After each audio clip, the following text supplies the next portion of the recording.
Hello बच्चों, so welcoming in my channel mystery of chemistry club.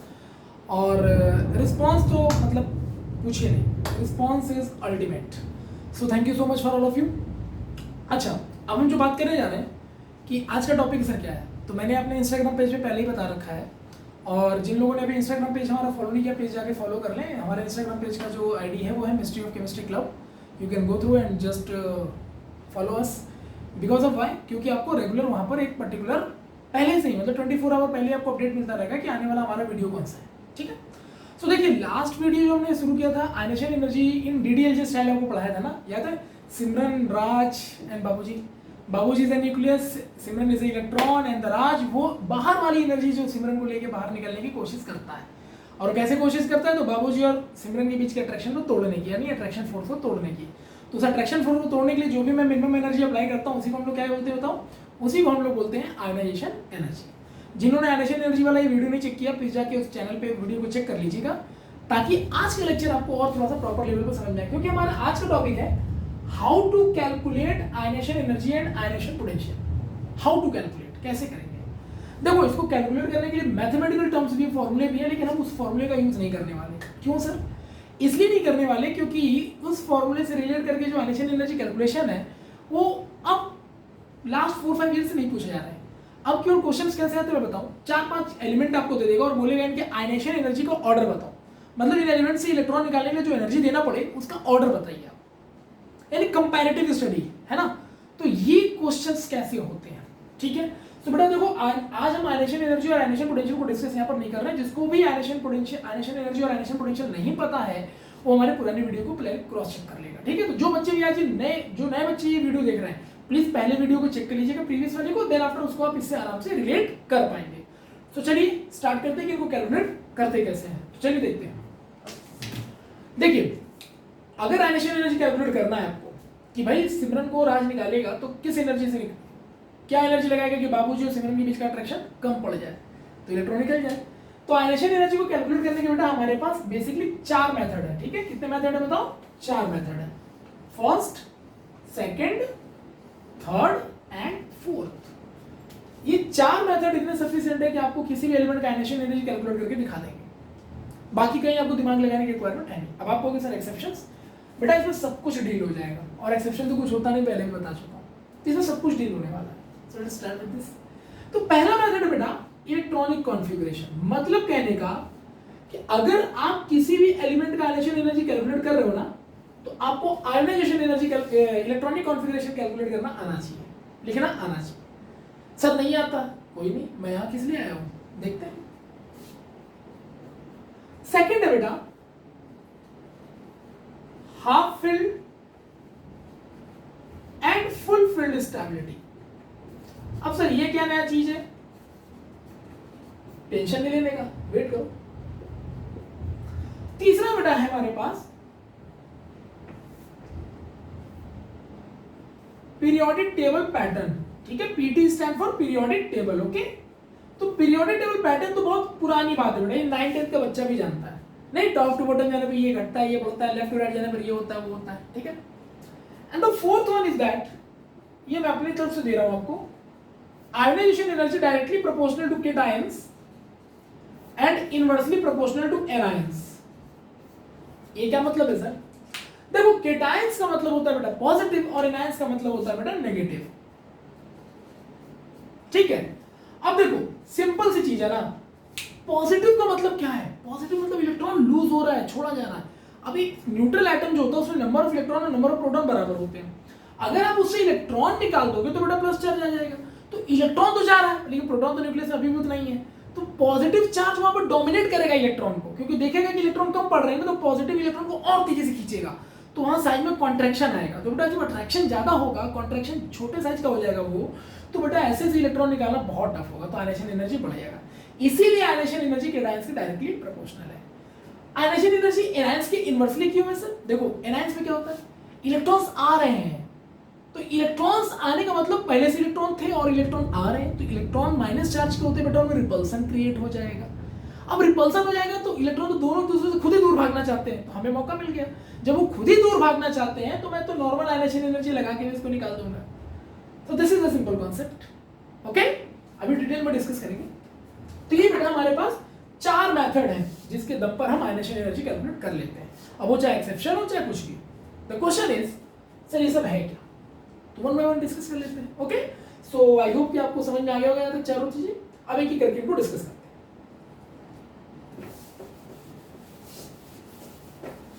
देखो पहला है इलेक्ट्रॉनिक कॉन्फ़िगरेशन। ये सब करते कैसे हैं? देखो अगर आपको इलेक्ट्रॉनिक कॉन्फ़िगरेशन करना है, देखो ये बात तुम सभी लोग जानते हो कि S, P, D और F ये 4 सबशेल्स होते हैं हमारे पास, होते हैं ना, सबको पता है ना? नहीं पता तो एटॉमिक स्ट्रक्चर में पूरा डिटेल में डिस्कस होगा। और S की कैपेसिटी बेटा 2, P की 6, D की 10 और F की 14 होती है। S का पूरा नाम बेटा होता है शार्प, P का प्रिंसिपल, D का डिफ्यूज और S का मतलब फंडामेंटल। और इनका नाम ऐसे ही हवा में नहीं रख दिया गया कि आपके पेरेंट्स ने आपका नाम ऐसे ही रखा है, नहीं, कुछ सोच के रखा है। तो इनका भी नाम ये जो शार्प, प्रिंसिपल, डिफ्यूज और फंडामेंटल रखा गया, कुछ सोच के ही रखा गया है। एटॉमिक स्ट्रक्चर कल से हमारा 1 जुलाई से लेक्चर स्टार्ट हो रहा है सारा प्रॉपर। हमारे पहला बैच ऑर्बिटल 11th क्लास का जो है ना पहला लेक्चर एटॉमिक स्ट्रक्चर ही है। सो बी ट्यून्ड, आपको कल से सब कुछ डिटेल में पार्ट बाय पार्ट मिलता जाएगा, ठीक है। सो ये हमारे पास सबशेल्स है और इनके अंदर ऑर्बिटल्स होते हैं, ठीक है। तो ये है। अब कॉन्फ़िगरेशन का क्या मतलब है? तो इलेक्ट्रॉन को इसके पैटर्न से अरेंज करना बेटा, असेंडिंग ऑर्डर में, एनर्जी के असेंडिंग ऑर्डर में अरेंज करना, इसी को कहते हैं बेटा इलेक्ट्रॉनिक कॉन्फ़िगरेशन। कैसे सर जरा बताओ, आओ देखते हैं। इसके लिए मैं आपको ट्रिक दे रहा हूं, ध्यान रखिएगा। पहले जल्दी से आप इसे याद कर। देखो मैं चाहता तो शॉर्ट ट्रिक वो भी यूज करता जो अदर लोग भी यूज करते हैं। क्या? स्कूल पब्लिक स्कूल, ये बकवास है। क्यों बता रहा हूं बकवास क्यों है? स्कूल पब्लिक स्कूल करो के बीच में बेटा एक स्कूल का नाम आ जाएगा, ठीक है। अब वहां पर उसके नेगेटिव और पॉजिटिव दोनों एस्पेक्ट्स आते हैं। तो मैं उतना डिटेल में नहीं जाना चाहता। मैं किसी भी चीज का नाम क्यों लूं यार, जब मैं उसको इजीली याद कर सकता हूं। दूसरे तरीके भी है, देखते हैं। तो पहले जल्दी बेटा मेरे साथ बोलो तो 1s 2s 2p 3s 3p 1s 2s 2p 3s 3p 1s 2s 2p 3s 3p 1s 2s 2p 3s 3p। As a human being हम लोग इतनी छोटी बात तो याद कर ही सकते हैं। तो 1s 2s 2p 3s 3p done, सभी को हो गया। अब इसके बाद करना क्या है सर? बहुत सिंपल पैटर्न फॉलो करना है। SDP का बेटा एक पेयर बना लेना है, एक कॉम्बिनेशन। SDP का बेटा एक यहां भी कॉम्बिनेशन। अगेन हमारे पास SFDP का एक कॉम्बिनेशन और अगेन हमारे पास SFDP का एक कॉम्बिनेशन। अब जरा मेरे साथ बोलो 1s 2s 2p 3s 3p, फिर क्या बताओ? SDP SDP SFDP SFDP। Again you can repeat it 1s 2s 2p 3s 3p SDP SDP SFDP SFDP 1s 2s 2p 3s 3p SDP SDP SFDP SFDP। I hope it is clear. अब करना क्या है? बहुत simple बेटा, हमें गिनती गिननी है, counting करना है, जो हर बच्चे को आता है। तो देखो ना, 3s के बाद 4s है, 4s के बाद 5s है, 5s के बाद 6s है, 6 के बाद 7s है। S complete. सर 3p के बाद 4p है, 4p के बाद 5p है, 5p के बाद 6p होगा, 6p के बाद 7। P भी कंप्लीट। बस बेटा ध्यान रखना D जो होता है ना वो 3 से स्टार्ट होता है और F जो है बेटा 4 से स्टार्ट होता है। सर इसके पीछे कोई लॉजिक है? Yes, just wait for the periodic table, I can tell you, okay. So D बेटा 3rd से स्टार्ट होता है और F 4 से स्टार्ट होता है। And you can also say ना first row, second row, third row. देखो पहला रो, दूसरा रो, तीसरा रो, तो तीसरे में D आ गया तो 3 से ही स्टार्ट होगा, ऐसे भी कर सकते हो। और बेटा अगर D 3 से स्टार्ट हो गया तो F 4 से ही होगा। सो 3D के बाद बेटा ये 4D हो गया, ये 5D हो गया, ये 6D हो गया। बेटा ये 4F हो गया तो ये 5F हो गया। ये लीजिए पूरा कॉन्फ़िगरेशन रेडी है। अब यही बेटा असेंडिंग ऑर्डर में अरेंज कर दो। यू कैन से कि सर आपने असेंडिंग ऑर्डर में अरेंज कर रखा है। इसको एटॉमिक स्ट्रक्चर में बेटा ऑफ-बाउ प्रिंसिपल बोला गया है। ऑफ-बाउ एक जर्मन वर्ड है जिसका मतलब होता है कि किसी भी चीज को ना असेंडिंग ऑर्डर में, उसके बढ़ते हुए क्रम में, यानी कि बढ़ते हुए एनर्जी के ऑर्डर में उसको अरेंज करना। तो यहां पर मैंने ऑर्बिटल्स को बेटा उनके बढ़ते हुए एनर्जी के फॉर्म में अरेंज कर दिया विद द शॉर्ट ट्रिक। हमें ये सब याद करने की जरूरत नहीं है, सिंपल पता है 1s 2s 2p 3s 3p SDP SDP SFDP SFDP and then you just write down the numbering. Remember that D start from 3 and the F start from 4. D कैसे पता? तो D 3rd से ही start हो रहा है बेटा, 3rd रो से, तो 3 से स्टार्ट हो गया। अब अगर D 3 से स्टार्ट हो रहा है तो F 4 से ही होगा। अब इसके बाद आपको पता है बेटा इनकी कैपेसिटी S की सबकी कितनी है? तो उनकी कैपेसिटी के हिसाब से इलेक्ट्रॉन फिल करते जाओ, कॉन्फ़िगरेशन रेडी है आपका। हो गया। अब इससे इजी क्या होगा बताओ, इससे इजी कुछ हो सकता है क्या? तो पहला टारगेट हमारा अचीव हो गया। आयनेशन एनर्जी को निकालने के लिए कि राज सिमरन को निकालने के लिए बाबूजी से लड़ने के लिए कितना एनर्जी लगाएगा, उसका पहला स्टेप बेटा डन। ये बेटा सबको आना चाहिए। डन है। So I hope it is clear और आप लोगों ने एंजॉय किया होगा इलेक्ट्रॉनिक कॉन्फ़िगरेशंस। सो ये this is the first part, हमारा पहला स्टेप रेडी हो गया। अब दूसरे स्टेप की तरफ चल रहा है। ओके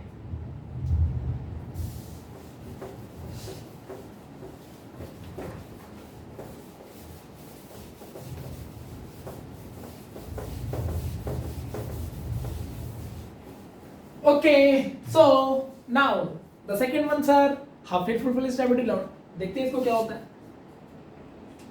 तो half fill and full fill stability sir ये होता क्या है? हाफ फिल्ड फुल फिल्ड, ध्यान से समझना। अभी बताओ थोड़ी देर पहले एस पी डी और एफ की बात हमने की थी कि नहीं की थी? ये सारे सब्शंस की बात, शार्प, प्रिंसिपल, डिफ्यूज्ड, फंडामेंटल, सबकी कैपेसिटी 2, 6, 10, 14। ठीक है, ओके सर, 4-4 का गैप है इनके बीच में। अच्छा बताओ ये क्या है? तो सर ये अपनी कैपेसिटी के अकॉर्डिंग पूरे भरे हुए हैं। पूरे भरे हुए मतलब सर फुल फिल्ड। तो बताओ हाफ फिल्ड क्या होगा बेटा? तो सबका हाफ हाफ कर दो। बताओ एस का हाफ करेंगे तो कितना होगा? S1, P का हाफ P3, D का हाफ D5, F का हाफ D7, सॉरी F7। अब ये होगा बेटा हाफ फिल्ड। तो ये हाफ फिल्ड, ये फुल फिल्ड। डन।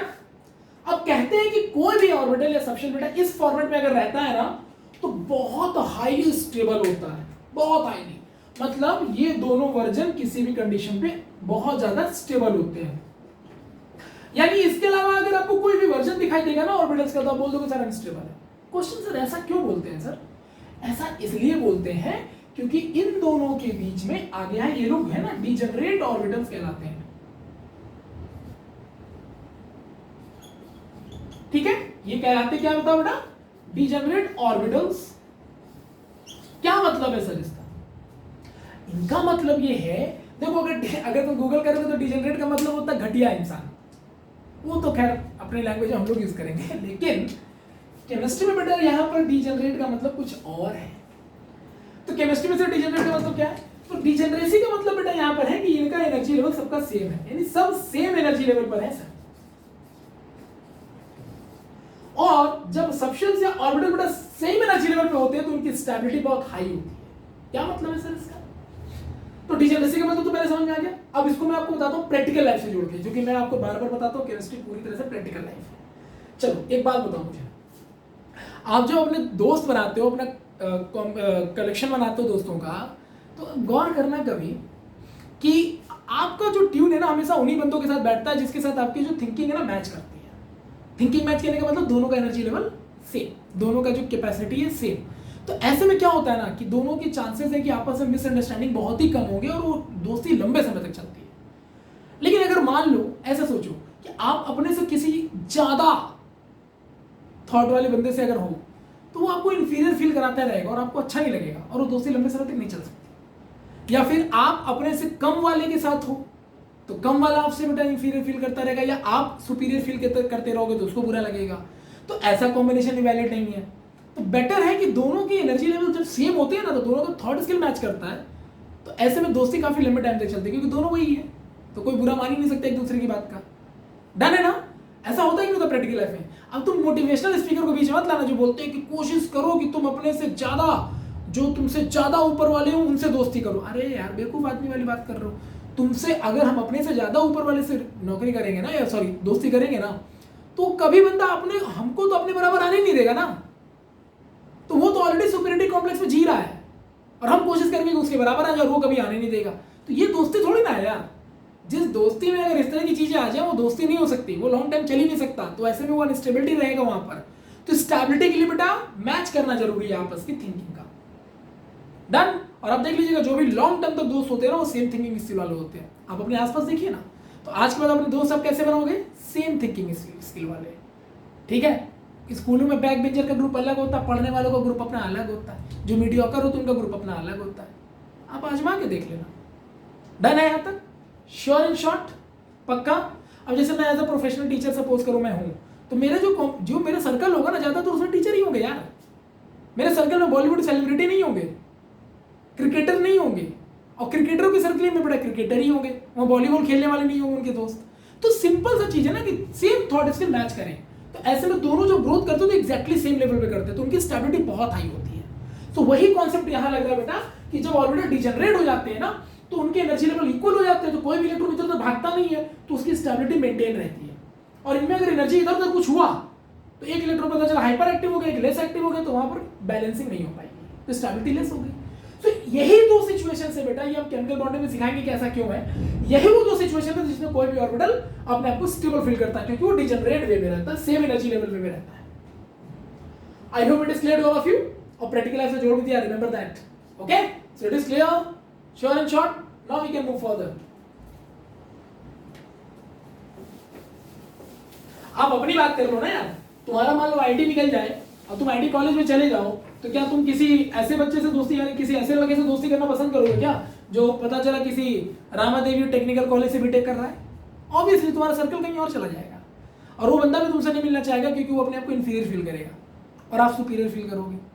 ऐसे कॉम्बिनेशन नहीं बनते बेटा, तो कोशिश करो डिजनरेसी मेंटेन करने की, ठीक है। चल सर, दो कॉन्सेप्ट बता दिया आपने जिससे आयनेशन एनर्जी कैलकुलेट होगा। तीसरा क्या था सर? पैटर्न। पैटर्न क्या है बताओ? तो बेटा पीरियोडिक टेबल का सिंपल पैटर्न है ना, पीरियोडिक टेबल दो चीजों से मिलकर बना है बेटा, एक तो रोज है जिनको पीरियड्स भी कहा जाता है, और बेटा एक कॉलम है जिनको ग्रुप्स कहा जाता है। सही है बेटा। ग्रुप वर्टिकल होते हैं तो बेटा इनमें टॉप टू बॉटम चलते हैं, ये बेटा हॉरिजॉन्टल्स हैं तो इनमें लेफ्ट टू राइट चलेंगे। पीरियोडिक का मतलब एक सिंपल पैटर्न को फॉलो करने वाला। एलिमेंट बेटा इसी फॉर्म में भरे जाते हैं ना, ऐसे करके काउंटिंग करते हैं हम लोग, है ना। अब आयनेशन एनर्जी का पैटर्न क्या है सर? तो सुनो, जब आप टॉप टू बॉटम जाते हो तो एलिमेंट का एटॉमिक नंबर बढ़ता है, तो एटॉमिक नंबर बढ़ने के बाद इलेक्ट्रॉन्स बढ़ते तो उनको रहने के लिए शेल्स की ज्यादा क्वांटिटी चाहिए होगा, तो एटम का साइज बढ़ता जाएगा बेटा, और साइज बढ़ता जाएगा तो न्यूक्लियस से इलेक्ट्रॉन की दूरी बढ़ती जाएगी, तो अट्रैक्शन कम होता जाएगा, और अगर अट्रैक्शन कम हुआ तो हमको एनर्जी कम लगा के इलेक्ट्रॉन निकाल लेंगे घट से। इसका मतलब सर, अगर टॉप टू बॉटम जाने पर बेटा एटॉमिक साइज इंक्रीज करता है तो आयनाइजेशन एनर्जी बेटा डिक्रीज ही करेगा। Simple way. पॉजिटिव मतलब बेटा इंक्रीज करता है, नेगेटिव मतलब बेटा डिक्रीज करता है। Here you can see. और जो भी पैटर्न बेटा ग्रुप में फॉलो होता है, पीरियड में उसका उल्टा हो जाता है। मतलब आप बेटा लेफ्ट टू राइट जाओगे तो एटॉमिक साइज डिक्रीज करेगा, तो बेटा आयनाइजेशन एनर्जी ऑटोमेटिकली इंक्रीज करेगा। Why sir?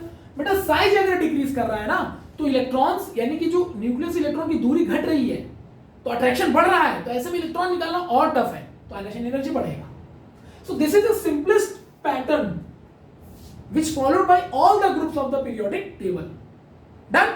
तो ये पैटर्न भी आपको पता होगा, तो आयनाइजेशन एनर्जी निकालना और आसान है, क्योंकि आपको पैटर्न क्लियर हो गया, और आपको अगर जो एलिमेंट दिया जा रहा है अगर वो सेम ही ग्रुप या सेम ही पीरियड्स के हैं, तो आप इस पैटर्न को अप्लाई करके आंसर निकाल सकते हो। पैटर्न अगर कहीं बदल रहा है तो उसको आप एक्सेप्शन बोल देते हो, लेकिन उसका भी इलाज मेरे पास है, just wait for the some time. I hope it is clear. Third one is also clear. Now we can move for the fourth one.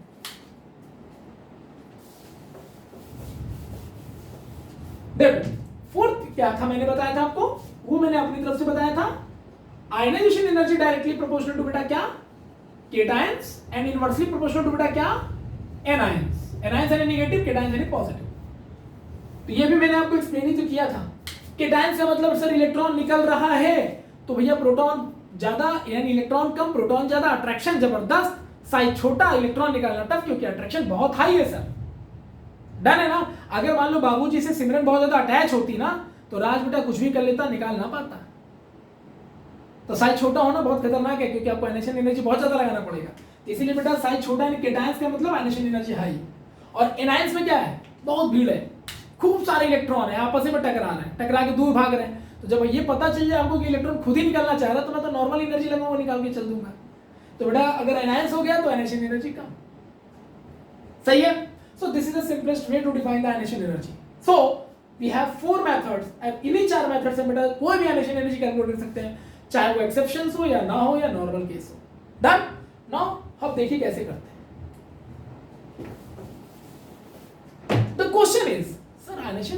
आपने पिछले लेक्चर में सिखा दिया, मुझे पूरा पता है DDLJ स्टाइल में। दूसरा आप ये बता रहे हो कि कैलकुलेट करने के लिए 4 स्टेप फॉलो करने होंगे सर, वो भी मेरे को क्लियर है। लेकिन एक बात बताओ सर, आयनेशन एनर्जी है ना सर, तो इसका यूनिट होना चाहिए, तो क्या ये मेरे को बताना पड़ेगा? आप तो जानते ही हो। अगर हम इसके यूनिट की बात करें तो सर ये एनर्जी है तो इसका यूनिट तो जूल में तो होगा ही होगा। तो बेटा इसका यूनिट जो होता है वो किलो जूल पर मोल या फिर बेटा किलो कैलोरी पर मोल होता है। यानी कि अगर आप 1 मोल इलेक्ट्रॉन, 1 मोल समझ रहे हो यार, 1 मोल 6.022 10 टू द पावर 23 भाई साहब। अब इस 1 मोल में चाहे गधे ले लो, चाहे घोड़े ले लो, चाहे इलेक्ट्रॉन, चाहे प्रोटॉन, बेटा वो इतना ही रहता है। और 10 टू द पावर 23 तो बहुत हाई फाई है यार, बहुत ज्यादा है। अब सोचो इतने क्राउड में से किसी इलेक्ट्रॉन को निकालना भाई साहब, कितनी मेहनत लगेगी। तुमको कोई बोल दे कि बेटा कुंभ के मेले में जाकर अपने भाई को ढूंढ लाओ, कर पाओगे? या तुम सोचो कुंभ का मेला लगा हो, बहुत बड़ा, बहुत क्राउडेड है ना, और वहां पर कोई तुमसे बोल दे कि भाई यहां मिलते हैं, ना मिल पाएंगे। इतना भीड़ है यार, समझ रहे हो तुम? अपने इलेक्ट्रॉन तक पहुंचने के लिए बीच में कितने सारे लोगों से मिल के जाना पड़ेगा, पॉसिबल ही नहीं है। तो इतना भीड़ होगा तो ऐसे में इलेक्ट्रॉन को ढूंढने के लिए एनर्जी एफर्ट बहुत लगेगा। इसीलिए बेटा एनर्जी की क्वांटिटी ज्यादा हो जाएगी, तो इसलिए हम किलो जूल पे बात कर रहे हैं, या किलो कैलोरी पे बात कर सकते हैं, क्योंकि joule and calorie are correlated with each other, all of you know that.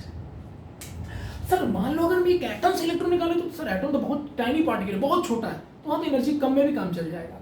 इसीलिए बेटा इसका एक यूनिट हमारे पास और भी है, कौन सा? इलेक्ट्रॉन वोल्ट पर एटम। देख लो एटम एक टाइनी पार्टिकल, बहुत छोटा पार्टिकल है, तो उससे निकालने में एनर्जी कम लगेगी ना, इसलिए यूनिट इसका छोटा हो गया। But one thing is that you can easily convert all these tools, यानी kilo joule, joule, calorie and electron volt all are interconnected. How sir? Because बेटा 1 electron volt 1.6 into 10 to the power minus 19 joule के बराबर होता है। अब sir electron volt joule का relation हमें पता चल गया सर, तो जूल से चाहो तो बोलो इलेक्ट्रॉन वोल्ट बना देंगे, इलेक्ट्रॉन वोल्ट से चाहो तो जूल बना देंगे, छोटे से बड़ा, बड़े से छोटा करते आएंगे, जैसे मीटर, सेंटीमीटर, किलोमीटर, ये सब करते रहते हैं। तो जूल से इलेक्ट्रॉन वोल्ट, इलेक्ट्रॉन वोल्ट से जूल हम बना सकते हैं, तो जब चाहे तो हम कर सकते हैं। बस फर्क इतना है कि अगर एटम पूछेगा तो इलेक्ट्रॉन वोल्ट ही बोलेंगे, मोल बोलेगा तब किलो जूल, किलो कैलोरी बोलेंगे। सही है यहां तक? सो आई होप यूनिट का तो कॉन्सेप्ट आपका क्लियर। बेटा आज से 5 से 6 साल पहले नीट के पेपर में ना एक बार पूछा गया था यूनिट आयनेशन एनर्जी का, तो उसके बाद से लेकर आज तक यूनिट नहीं पूछा है, क्योंकि यार बेसिक, बहुत बेसिक चीज है, सबको पता है। I hope it is clear, that's it.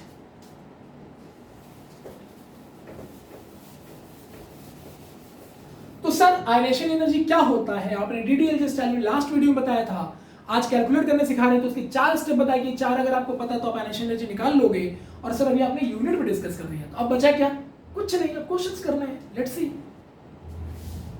तो देखिएगा पहला क्वेश्चन ले रहा हूं मैं, इसमें हमारे देखना सारे मेथड में दिखा दूंगा आपको एक ही बार में। ये क्वेश्चन मान लो लिथियम है, ये बेरिलियम है, ये बेटा बोरॉन, ये कार्बन, नाइट्रोजन, ऑक्सीजन और बेटा ये फ्लोरीन है। ओके, जो बेटा जानते हैं उनको पता है कि सेकंड पीरियड के एलिमेंट है आपके पीरियोडिक टेबल में, सेकंड पीरियड में पाए जाते हैं। तो अगर ये पीरियड है बेटा तो ये हॉरिजॉन्टल होगा, और बेटा हॉरिजॉन्टल है तो हमसे बोला है कि इसका आईपी का ऑर्डर बताओ या आयनेशन एनर्जी का ऑर्डर बताओ। हम सोचे नहीं, तुरंत बोले, सर ने कहा था कि अगर पैटर्न वाला क्वेश्चन आ जाएगा, एक ही पीरियड है ग्रुप वाले, तो सर ने हमको सिखा रखा है कि पीरियड में अगर लेफ्ट टू राइट जाते हो तो साइज छोटा होता है, तो बेटा साइज छोटा हो तो अट्रैक्शन बढ़ेगा, तो आयनेशन एनर्जी घटना चाहिए। तो आपने कहा घटना चाहिए, सॉरी बढ़ना चाहिए, क्योंकि साइज छोटा होगा तो बेटा आयनेशन एनर्जी बढ़ेगा, क्योंकि अट्रैक्शन बढ़ेगा ना, सॉरी। तो बेटा ये ऐसा पैटर्न होना चाहिए। हम सर करके चले आए, हमारे 4 ऑप्शन आए थे, उसमें ये ऑप्शन आया था, मैं करके आ गया सर, 4 नंबर पूरे। आप ही ने तो पढ़ाया था, लेकिन एक बात ध्यान देना, मैंने और भी कुछ पढ़ाया, उसको भी फॉलो कर लो बेटा। हम ये करके आते हैं तो हमें माइनस नंबर मिलता है, ये सर कैसे तो गड़बड़ हो गया, मतलब सर एक्सेप्शन तो है केमिस्ट्री नहीं है बेटा। देखो ना, तुम खाली ये करके आ जाते ना, ये देखो, ये खाली ये चीज बदल देते ना, तो तुम्हारा बेटा आंसर बिल्कुल सही होता, +4 हो जाते तुम्हारे नंबर। सर तो फिर ये पैटर्न कहां फॉलो करें, तो गलत हो गया, एक्सेप्शन है सर ना, एक्सेप्शन ही है। ध्यान रखना, मैंने तुमको बताया कि बेटा आयनेशन पोटेंशियल निकालने के, आयनेशन एनर्जी निकालने के लिए इलेक्ट्रॉन कॉन्फिगरेशन इज मस्ट, ये बहुत जरूरी है। तुम्हें कहीं भी डाउट हुआ बेटा आयनेशन पोटेंशियल निकालने में ना, इलेक्ट्रॉनिक कॉन्फिगरेशन देखो, डाउट क्लियर हो जाएगा। कैसे सर? और देखो ऐसा क्या हुआ कि बेरिलियम उल्टा हो गया बोरॉन से, तो बेटा बेरिलियम का एटॉमिक नंबर बेटा 4 होता है, मैंने कट से कॉन्फिगरेशन लिखा जैसा आपने बोला सर, मैंने कर दिया। सर बोरॉन का 5 होता है, इसका भी सर मैंने इलेक्ट्रॉनिक कॉन्फिगरेशन लिखा 1s2 2s2 2p1। अब आप ही तो बोले सर ये आउटर मोस्ट शेल से इलेक्ट्रॉन निकलता है, तो ये लो सर आउटर मोस्ट, ये इसका आउटर मोस्ट, ये तो सर आप ही ने सिखाया था half fill full fill stability. जरा बताओ तो एस क्या है, फुल है कि हाफ है? अरे सर ये तो फुल है सर, डिजनरेट है सर, ये स्टेबल है सर, ये फुल फिल स्टेबल है सर। ये पी का तो फुल 6 होता, हाफ 3 होता, कहां सर? ये तो किसी पैटर्न में नहीं आता, नॉट डिजनरेट, अनस्टेबल, जल्दी निकलेगा बाहर। ले हो गया, कहानी खत्म। सर ये अनस्टेबल है सर, इससे इलेक्ट्रॉन निकालने में ना हमको आयनेशन एनर्जी बहुत कम लगाना पड़ेगा, तो सर इसका आयनेशन एनर्जी मिनिमम हो गया, और सर इससे निकालने में सर आयनेशन एनर्जी जो लगाएंगे ना सर बहुत ज्यादा लगेगा, क्योंकि ये डिजनरेट है, तो इसका आयनेशन भी मैक्सिमम हो गया। So this is a pattern, वही तो फॉलो कर रहा है वो। देखा हाफ फिल फुल फिल काम कर गया हमारा, पैटर्न भी काम कर रहा है, हाफ फिल फुल फिल भी काम कर रहा है, इलेक्ट्रॉनिक कॉन्फ़िगरेशन आना चाहिए, हर एक चीज मैटर क्लियर है। तो जब भी कभी तुमको लगे डाउट तो बेटा कॉन्फ़िगरेशन कर लो। कॉन्फ़िगरेशन एक ऐसी चीज है जहां पर तुम्हारा सारा डाउट खत्म हो जाएगा और तुमको पता है कि तुमने जो आंसर किया है ना वो परफेक्ट किया, गलत हो ही नहीं सकता। आई होप ये क्वेश्चन क्लियर हो गया। सर तो यहां क्या हो गया सर? अब तुम बताओ यार क्या हुआ, अब तो तुम समझदार आदमी बन चुके हो, बताओ। You are the member of mystery of chemistry club ना, अब तो बताओ यार। नाइट्रोजन सर एटॉमिक नंबर 7 है, configuration sir 1s2 2s2 2p3। Okay sir done. What about the oxygen sir? Oxygen का बेटा एटॉमिक नंबर 8 है, तो 1s2 2s2 2p4। Okay so you can see last से इलेक्ट्रॉन निकालना, यहां भी लास्ट से इलेक्ट्रॉन निकालना। बताओ बेटा p3, p का फुल बेटा 6 हाफ 3। सर ये तो हाफ फिल स्टेबल है सर, डिजनरेट है, इलेक्ट्रॉन बहुत टफ होगा निकालना। p4 ना तो आधे में ना तो पूरे में, p का हाफ 3 फुल 6, ना तो आधे में ना तो पूरे में, मतलब सर ये अनस्टेबल है। सही है, तो बताओ बेटा कहां एनर्जी ज्यादा लगेगा? सर स्टेबल में सर। तो इसका मतलब बताओ बेटा आईपी जो होगा वो नाइट्रोजन का ज्यादा होगा ना, IP of oxygen. Yes sir, देखिए आप तो जब भी कभी फंसो बेटा हमेशा याद रखना क्या करोगे? कॉन्फ़िगरेशन करोगे, ठीक है? और जब कॉन्फ़िगरेशन करोगे तो प्रॉब्लम होगा तो हाफ फिल फुल फिल से पकड़ सकते हो, आराम से पकड़ सकते हो। हो गया? I hope it is clear. Sure. So ये है बेटा हमारा कॉन्सेप्ट। तो मैंने आपको बताया ना हर तरह के न्यूमेरिकल आप इस कॉन्सेप्ट से लगा सकते हो, ठीक है? आइए थोड़े क्वेश्चन और देख लेते हैं।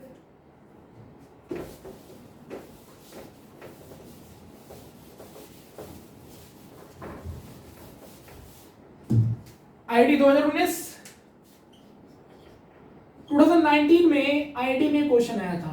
प्लीज नीट वाले बुरा ना माने, बिल्कुल ना माने, क्योंकि नीट के में बेटा एक पैटर्न है, जो आईआईटी में क्वेश्चन आ गया मेंस में ना, वो नीट में 2 या 3 साल बाद आपको वापस रिपीट हो जाता है। रिमेंबर दैट, ये बहुत बड़ी बात बताई मैंने। अरे यार वैसे भी नीट का हो चाहे आईआईटी का हो यार, कॉन्सेप्ट तो एक ही दिया ना मैंने, चाहे नीट का बच्चा करे चाहे आईआईटी का, सारे के लिए बराबर है, एग्जैक्ट। क्वेश्चन आया था सर कि सर ये कैल्शियम है, ये पोटेशियम है, ये बेरियम है और ये स्कैंडियम है। क्वेश्चन था सर IP1 और IP2 में मैक्सिमम डिफरेंस कहां होगा? मैक्सिमम डिफरेंस कहां होगा? 4 ऑप्शन थे आपके सामने है, 4 ऑप्शन है ना सर। ये 20 है, इसका एटॉमिक नंबर 19 है सर, इसका 56 होता है सर, इसका 21 होता है। जो बच्चा समझने वाला होगा समझ गया होगा। भैया कैल्शियम का 2,8,8,2, इसका बेटा 2,8,8,1। और बेटा कैल्शियम और बेरियम एक ही फैमिली के हैं, बेटा मांगे कार सुनाटा बाप रोए, उसी में दोनों मिलते हैं। और स्कैंडियम बेटा डी ब्लॉक एलिमेंट है ना। इसके लास्ट में बेटा 3D1 आ जाएगा। सही है, अब ध्यान से समझना सर। पोटेशियम से अगर एक इलेक्ट्रॉन निकाल लें तो उसके लिए हम लगाएंगे आयनाइजेशन एनर्जी नंबर 1, जो बड़ा आसानी से लग जाएगा, क्योंकि चाहता है कि एक इलेक्ट्रॉन दे तो इसका ऑक्टेट पूरा हो, क्योंकि लास्ट में 8 इलेक्ट्रॉन हो जाएंगे। ठीक है सर, आयनाइजेशन एनर्जी तो बहुत मिनिमम है सर, बहुत सही, कोई दिक्कत नहीं सर। लेकिन बेटा अगर 8 हो गए तो 8 होने के बाद ये बेटा इनर्ट हो गया। अब इनर्ट एलिमेंट बेटा रिएक्शन करता नहीं है तो इलेक्ट्रॉन कैसे छोड़ देगा? हो ही नहीं सकता। अरे यार ये स्टेबल हो गया ना एक इलेक्ट्रॉन निकालने के बाद, अब क्या ये इलेक्ट्रॉन देगा आसानी से? तो बेटा अगर मान लो ये इलेक्ट्रॉन यहां से एक इलेक्ट्रॉन और निकालना पड़े तो बताओ यहां पर आयनेशन एनर्जी नंबर कौन सा लगाओगे? 2 लगाओगे ना, क्योंकि दूसरी बार मेहनत कर रहे हो। तो बेटा दूसरी बार मेहनत करोगे तो आयनेशन एनर्जी नंबर ज्यादा लगेगा ना, क्योंकि स्टेबल हो गया है। अरे सर बहुत ज्यादा है सर, बहुत ज्यादा है सर। यहां पर ना ये मिनिमम है और ये बहुत मैक्सिमम है, तो सर इनके बीच में जो डिफरेंस होना चाहिए वो मैक्सिमम होना चाहिए। So then answer will be the potassium, क्योंकि कैल्शियम बेटा 8 तब करेगा जब 2 इलेक्ट्रॉन लूज कर देगा, तो इसका आयनेशन एनर्जी 1 और आयनेशन एनर्जी 2 दोनों नॉर्मल रहेंगे। और ये चूंकि इसी फैमिली का है तो बात ही खत्म, दोनों सेम ही चीज पैटर्न को फॉलो करेंगे। और स्कैंडियम डी ब्लॉक का है बेटा, यहाँ डी में 1 है तो एक इलेक्ट्रॉन आसानी से निकाल देगा, दूसरा इलेक्ट्रॉन भी बड़ी आसानी से निकाल देगा, कॉन्फ़िगरेशन करके चेक कर लीजिए। और यहाँ पर यार इसको हम चेकिंग क्यों करें, जब यहाँ पर सारा चीज लॉजिकल क्लियर है कि इससे एक इलेक्ट्रॉन निकलने के बाद बेटा ये ऑक्टेट कर देगा, और ऑक्टेट के बाद इलेक्ट्रॉन निकालने के लिए एनर्जी बहुत ज्यादा लगेगी, तो इनके एनर्जी के गैप जो होंगे सबसे ज्यादा होंगे। So the answer should be potassium. ID का क्वेश्चन खत्म। मेरे को समझाने में टाइम लगा बेटा, नहीं तो 20 सेकंड का क्वेश्चन है। डन। अब क्वेश्चन आपके दिमाग में सर ये IP1 और IP2 क्या है, और समझाते हैं। हालांकि ये क्वेश्चन तो क्लियर है ना आपको। चलिए अब देखो IP1 IP2 क्या होता है, इसको भी समझा देते हैं आपको यहीं पर, और एक क्वेश्चन आपका इससे और सॉल्व करा देंगे हम। देखिएगा, मान लो ये एक एटम है, ठीक है ना, ये बड़ा न्यूक्लियस इसमें प्रोटॉन है, ये बड़ा दूसरा शेल है, इसमें 2 इलेक्ट्रॉन है, और इसमें मान लो ऐसे करके 4 इलेक्ट्रॉन थे, ठीक है बेटा। सारे के सारे इलेक्ट्रॉन न्यूक्लियस की तरफ अट्रैक्टेड होंगे, नो डाउट, सारे अट्रैक्टेड है। डन। अरे यार न्यूक्लियस पॉजिटिव इलेक्ट्रॉन को खींच के रखेगा भाई, बाबूजी हैं, जितनी सिमरन होगी सबको पकड़ के रखेंगे कि कोई निकल ना जाए। अब राज आएगा एनर्जी लगाने, तो तुम बेटा राज बन के पहुंच गए आयनाइजेशन एनर्जी लगाने। तो तुम जो मिनिमम एनर्जी बेटा यहाँ लगाते हो वही तो है आयनाइजेशन एनर्जी। किसे लगाते हो सर कि अट्रैक्शन तोड़ दो, तो तुमने मान लो इस इलेक्ट्रॉन को निकाल के बाहर फेंक दिया। एक बात बताओ, ये जो सिस्टम है ना, एक हमने लास्ट वीडियो में आपको एंथैल्पी भी सिखाया था, ये सिस्टम है ना, सिस्टम के अंदर एनर्जी आ रही है क्योंकि आप एनर्जी जो दे रहे हो वो सिस्टम गेन कर रहा है। तो बताओ सिस्टम के अंदर का जो हीट कंटेंट वैल्यू होगा बढ़ेगा कि घटेगा? सर बढ़ेगा।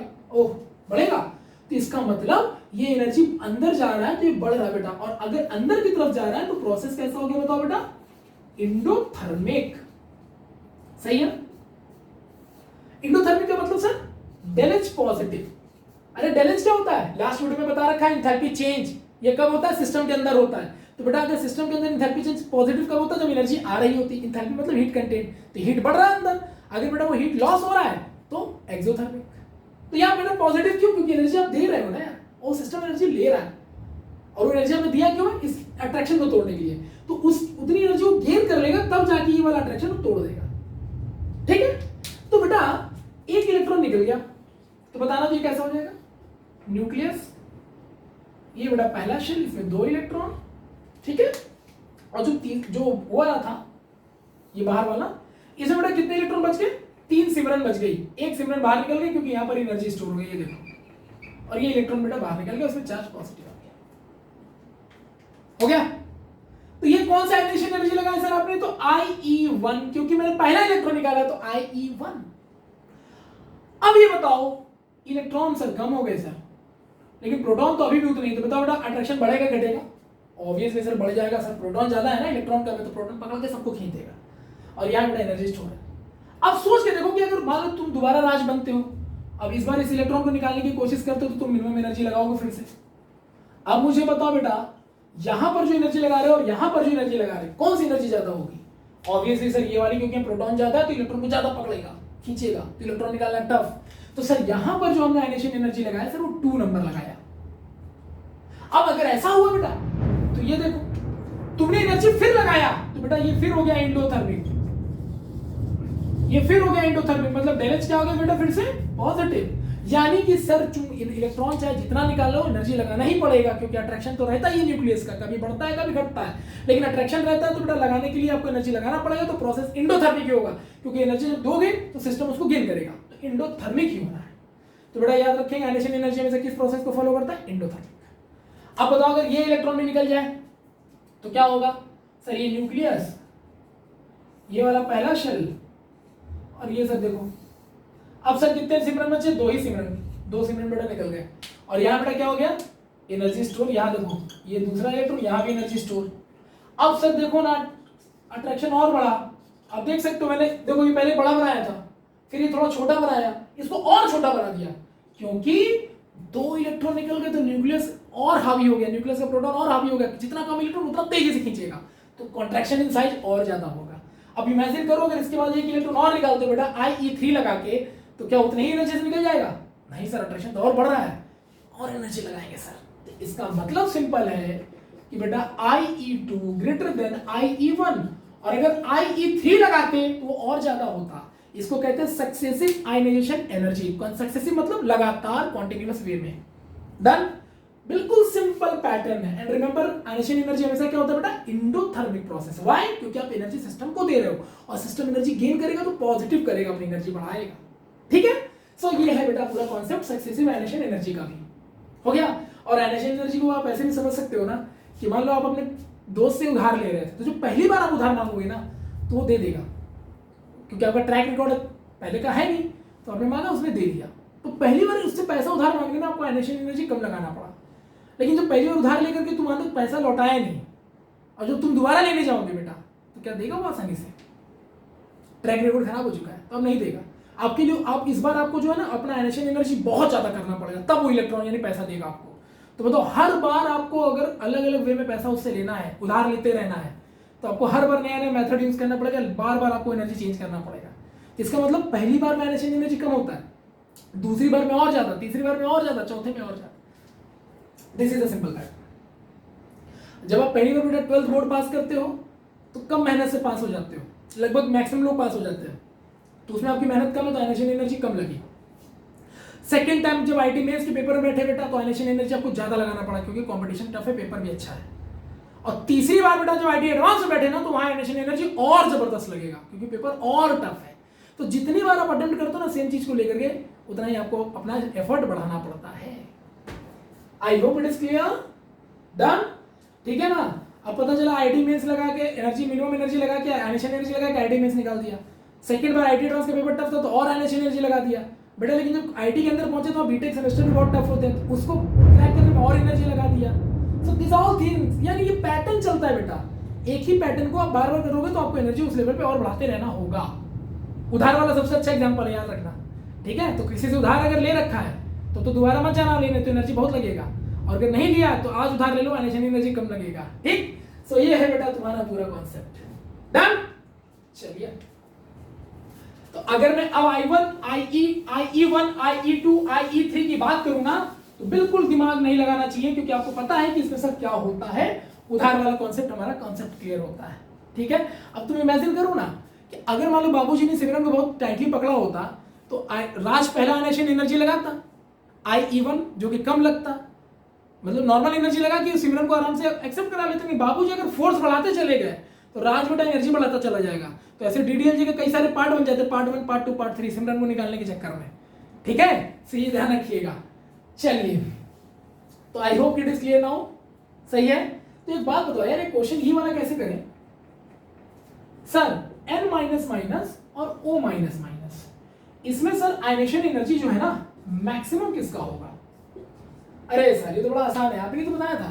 क्या आयनाइजेशन एनर्जी आपने बताया था केटायंस के डायरेक्टली होता है सर, और एनायंस के इनवर्सली होता है। तो एनायंस जितना ज्यादा उतना आयनाइजेशन एनर्जी कम। तो ये देखो यहाँ नेगेटिव आयंस क्या है बेटा? 3 है। यहाँ कितने बेटा? 2 है। तो जितना ज्यादा एनायंस आयनाइजेशन एनर्जी उतना कम, तो इसका आयनाइजेशन कम, इसका ज्यादा। ये सर आंसर आ गया।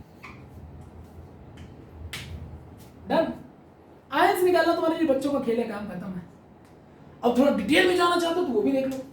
देखो बेटा, नाइट्रोजन का इलेक्ट्रॉन एटॉमिक नंबर 7 है, तो इलेक्ट्रॉन कितने बेटा? 7। तो 3 इलेक्ट्रॉन माइनस के तो बेटा 10 हो गए, ठीक है। लेकिन प्रोटॉन तो बेटा अभी भी 7 ही रहेगा ना, प्रोटॉन थोड़ा ना चेंज होता है। यहां देखो इलेक्ट्रॉन बेटा एटॉमिक नंबर 8, 2 माइनस के बेटा 10 हो गए, प्रोटॉन बेटा अभी भी 8 ही है। मुझे ये बताओ यहाँ कितने प्रोटॉन इलेक्ट्रॉन ज्यादा है? सर यहाँ 2 इलेक्ट्रॉन ज्यादा है। यहाँ कितने इलेक्ट्रॉन ज्यादा? सर यहाँ 3 ज्यादा है। बताओ ज्यादा रिपल्सन कहां होगा? सर यहाँ 3 इलेक्ट्रॉन है तो ज्यादा, 3 इलेक्ट्रॉन तो ज्यादा माइनस हो तो ज्यादा रिपल्सन। अब रिपल्सन में इलेक्ट्रॉन तो ऑलरेडी दूर भाग रहा है, तो आयनाइजेशन एनर्जी कम हो गया सर। अब ये डिटेल में करना चाहो बेटा तो ऐसे करो, कॉन्सेप्ट आपके पास है, आप जैसे चाहे वैसे करें। मतलब कोई बोले कि नहीं मेरे को डिटेल में बताओ, समझाओ, तो समझा देना, और आंसर खाली बोले तो काम करता हूं, हो गया। हर तरह के क्वेश्चन कर लोगे डेफिनेटली। मजा आ रहा है आयनाइजेशन एनर्जी कैलकुलेट करने में? राज की एनर्जी निकाल रहे हैं हम लोग सिमरन को बाहर निकालने के लिए, क्योंकि बाबूजी पकड़ के रखे हैं। बाबूजी मतलब न्यूक्लियस, सिमरन मतलब इलेक्ट्रॉन, और जो बेटा तुम एफर्ट लगा रहे हो राज की, वो आयनाइजेशन एनर्जी, ठीक है। तो ये लो एक क्वेश्चन और करो यार, ये आया था बेटा आईआईटी में 2019 में, ठीक है। इसमें ऑप्शन इधर डायरेक्ट करते हैं, ठीक है बेटा। ऐसे दिया गया था टाइटेनियम, मैग्नीज, जिंक और निकल, बोला इसके आयनाइजेशन एनर्जी नंबर 1 का ऑर्डर बताओ। तो बेटा नंबर 1 यानी आयनाइजेशन एनर्जी 1 का ऑर्डर का क्या मतलब है, एक इलेक्ट्रॉन निकालने का ऑर्डर बताओ। सबसे एक इलेक्ट्रॉन निकालेंगे तो कितना कितना आईपी लगाना पड़ेगा, आयनाइजेशन एनर्जी लगाना पड़ेगा। सर इसका एटॉमिक नंबर 22, सर इसका 25 होता है, इसका 30 होता है, इसका 20। अरे सर ये तो एक ही फैमिली मेंबर है, एक ही पीरियड में आते हैं सर, डी ब्लॉक में। और सर उनका ऑर्डर शायद ऐसा होता है, टाइटेनियम पहले आएगा सर, फिर मैग्नीज आएगा सर, फिर निकल आएगा और फिर जिंक आएगा। तो सर एक ये पीरियड है ना सर, ये तो पीरियड टेबल में पढ़ा हुआ है। तो बेटा अगर आपने ये पढ़ा हुआ कि पीरियड टेबल में है तो ये तो पैटर्न फॉलो करेगा।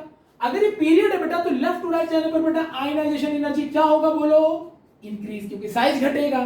तो बेटा सर ऑर्डर तो ये हो गया सर, ये लीजिए 2019 का पेपर खट से सॉल्व, 20 सेकंड में ही लगा सर, मजा आ गया। कहीं भी एक्सेप्शन कोई बोल दे तुरंत कॉन्फ़िगरेशन करो, हाफ फिल फुल फिल वाला कॉन्सेप्ट लगाओ, आंसर। बाकी पैटर्न तो आपके साथ है, ये पैटर्न फॉलो करते रहो, काम ही खत्म। I hope it is clear to all of you. Done, मजा आया। तो देख रहे 2000 आईटी वाईटी के क्वेश्चन पेपर ऐसे हैं, यू कैन इमेजिन नाउ। अब आपको आसान लगेगा कि हम आईटी कर सकते हैं। जो बच्चा ये भी सोच रहा था ना कि यार पता नहीं यार टफ है क्या, कर सकते हो भाई, एडवांस अच्छा है, मेंस तो तुम कर सकते, देयर इज नो इशू। और एडवांस के लिए आपको मैं तैयार करूंगा, टेंशन नहीं लेने का, अभी तो थोड़ा सा धीरे धीरे कदम बढ़ा रहे हैं, ठीक है। अच्छा ये क्वेश्चन अगर आएगा बेटा तो कैसे डील करोगे, बोल रहा है कि आई, देखना ध्यान से सुनना, IE4 मैक्सिमम किसका होगा, IE4 मैक्सिमम किसको, IE4 मतलब चौथा इलेक्ट्रॉन निकालना सबसे टफ कहां से होगा, मतलब चौथा इलेक्ट्रॉन निकालने की एनर्जी सबसे ज्यादा कहां लगेगी। देखो ऑप्शन भी सुन लो अपने तो और मजा आएगा। कार्बन, सिलिकॉन, एल्यूमिनियम और जर्मेनियम, या ले लेते हैं, हाँ जर्मेनियम भी ले लेते हैं बेटा। ये दिया गया आंसर है सर, क्लियर कैसे। अरे सर कार्बन का सर 6 होता है ना सर, इसका 14 होता है, इसका 13 होता है सर, इसका 32 होता है सर। कार्बन, सिलिकॉन, जर्मेनियम एक ही फैमिली के हैं, कार्तिक, शिव, गणेश एक ही फैमिली के हैं, मैं बताऊंगा सब, टेंशन मत लो। कार्तिक, शिव, गणेश एक ही फैमिली के हैं। और सर ये जो फैमिली है ना इनकी 14 ग्रुप है सर, कौन सी ग्रुप है, 14th ग्रुप है। 14th ग्रुप के सर लास्ट में ना 4 इलेक्ट्रॉन होते हैं, 4 इलेक्ट्रॉन्स। लास्ट इलेक्ट्रॉन कितने होते हैं बेटा, 4। तो बेटा जिनके लास्ट में 4 इलेक्ट्रॉन होंगे वो अपना 4 इलेक्ट्रॉन तो भाई ऑक्टेट कंप्लीट करने के लिए दे ही सकते हैं, बॉन्ड बनाने के लिए। तो इनमें 4 इलेक्ट्रॉन देने की टेंडेंसी है तो ये ऑक्टेट कर सकते हैं। आई होप इट इज क्लियर। जैसे सिलिकॉन बेटा 14 है तो 2,8,4 सर, ये देखो 4 इलेक्ट्रॉन दे सकता है तो ऑक्टेट कंप्लीट हो जाएगा। तो इसको 4 आयन, हाँ ये बात अलग है कि एक इलेक्ट्रॉन निकालने में आयनाइजेशन एनर्जी कम, दूसरे में ज्यादा, तीसरे में और ज्यादा, चौथे में और ज्यादा लगेगा, लेकिन 4 दे सकता है। लेकिन सर जो एल्यूमिनियम 13 वाला है ना सर 2,8,3, भाई सर ये 3 मतलब अलग अलग आयनाइजेशन एनर्जी लगाएगा। आयनाइजेशन एनर्जी 1 लगा देगा, आयनाइजेशन एनर्जी 2 लगा के दूसरा इलेक्ट्रॉन निकाल लेगा, आयनाइजेशन एनर्जी 3 लगा के तीसरा इलेक्ट्रॉन निकाल लेगा। ये बात अलग है कि बेटा आई जैसे जैसे आयनाइजेशन एनर्जी मतलब कि इलेक्ट्रॉन निकालते जाओगे एनर्जी बढ़ता जाएगा। तो I1 बेटा नॉर्मल, पहला इलेक्ट्रॉन तो नॉर्मल निकल गया, दूसरे में और एनर्जी, तीसरे में और एनर्जी। लेकिन समस्या क्या है कि सर 3 इलेक्ट्रॉन निकालने के बाद ना इसका ऑक्टेट पूरा हो गया। आप सर चौथा तो ये जल्दी ना देगा क्योंकि इनर्ट हो गया ना, ऑक्टेट पूरा, अब काहे के लिए करेगा रिएक्शन, काहे इलेक्ट्रॉन निकालेगा। मतलब सर I4 मैक्सिमम अगर होगा किसी के लिए तो वह है सर एल्यूमिनियम। मजा आया। ऐसे क्वेश्चंस आते हैं बेटा जेई में, नीट में, ओलंपियाड, केवीपी में, इस तरह के क्वेश्चन आपको दिखेंगे, ठीक है। हाँ आयनाइजेशन एनर्जी में एक चीज और काम करता है, स्क्रीनिंग इफेक्ट, लेकिन वो बहुत माइन्यूट काम करता है, उससे कोई फर्क नहीं पड़ता। तो अब आज के बाद बेटा यू आर रेडी नाउ, किसी भी ग्रुप का, पीरियोडिक टेबल का कोई भी ग्रुप का कोई भी एलिमेंट उठा लो, कोई भी पैटर्न उठा लो, कोई भी सीरीज उठा लो, आप बेटा आज के बाद आयनाइजेशन एनर्जी निकाल सकते हैं। It's my promise to all of you. बस मेरे 4 कॉन्सेप्ट को फॉलो करो, आयनाइजेशन एनर्जी निकालो। यानी राज की एनर्जी निकालो, सिमरन को राज की एनर्जी लगाओ, यानी राज की एनर्जी को कैलकुलेट करना सिखाया मैंने आपको। सिमरन को निकालने के लिए जो कि उसके पिताजी ने पकड़ के रखा था, बाबूजी ने पकड़ के रखा था। प्लीज इसको, इस पूरे लेक्चर को अगर समझना चाह रहे हो बहुत अच्छे से, हालांकि ये यहाँ भी समझ में आ ही गया होगा, लेकिन और अच्छे से करना चाहते हो तो लास्ट वीडियो जरूर देखिएगा, ionization energy detail, then after you can come here and just elaborate the questions types. Okay, can I rough it?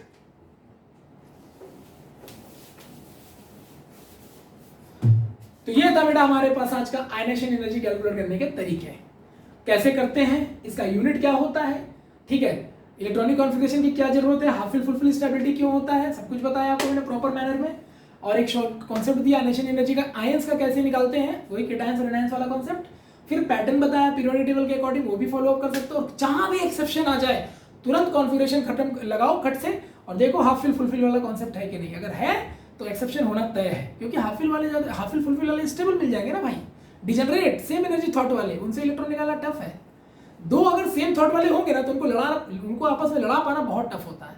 और जहां बेटा एक ऊपर नीचे होता है ना तो उनको आराम से लड़ा के निकाल सकते हैं, ठीक है। पूरा सीरियल इसी कॉन्सेप्ट तो बना हुआ है। सीरियल में क्या होता है, पूरी फैमिली हस्ती खेलती है, कोई बाहर से बंदा आता है, आयनेशन एनर्जी लगाता है, पूरी फैमिली को बर्बाद कर देता है। यही सीरियल बेटा 200-300 एपिसोड चलते रहते हैं कि वो बर्बाद कैसे कर रहा है। उसकी आयनेशन एनर्जी को देखने के लिए लोग सीरियल देखते हैं, ठीक है। शादी में नाराज फूफा जी, शादी हुई, इतना क्राउड था भाई, इतने गेस्ट आए हुए थे, फूफा जी से नहीं मिल पाए। फूफा जी और हमारे उनके बीच की दूरी ज़्यादा थी, क्योंकि गेस्ट और भी तो थे ना, तो हमारे और फूफा जी के बीच में बहुत सारे गेस्ट किसका काम कर रहे थे, एक स्क्रीनिंग का काम कर रहे थे। तो भाई फूफा जी से मिल ही नहीं पाए, सामने पड़ जाते तो मिल लेते, लेकिन भीड़ इतनी थी कि नहीं मिल पाए। फूफा जी नाराज, फूफा जी नाराज, और उसका फायदा किसी और ने उठा, उसने फूफा जी के कान भर दिए कि ये तो ऐसा लड़का ये वो है। फूफा जी गुस्सा के निकल लिए, इलेक्ट्रॉन बाहर। तो जिस बंदे ने आयनेशन एनर्जी लगाया, इलेक्ट्रॉन बाहर कर दिया, मेरे और फूफा जी के बीच में डिस्टेंस क्रिएट हो गया। आया समझ में? डन।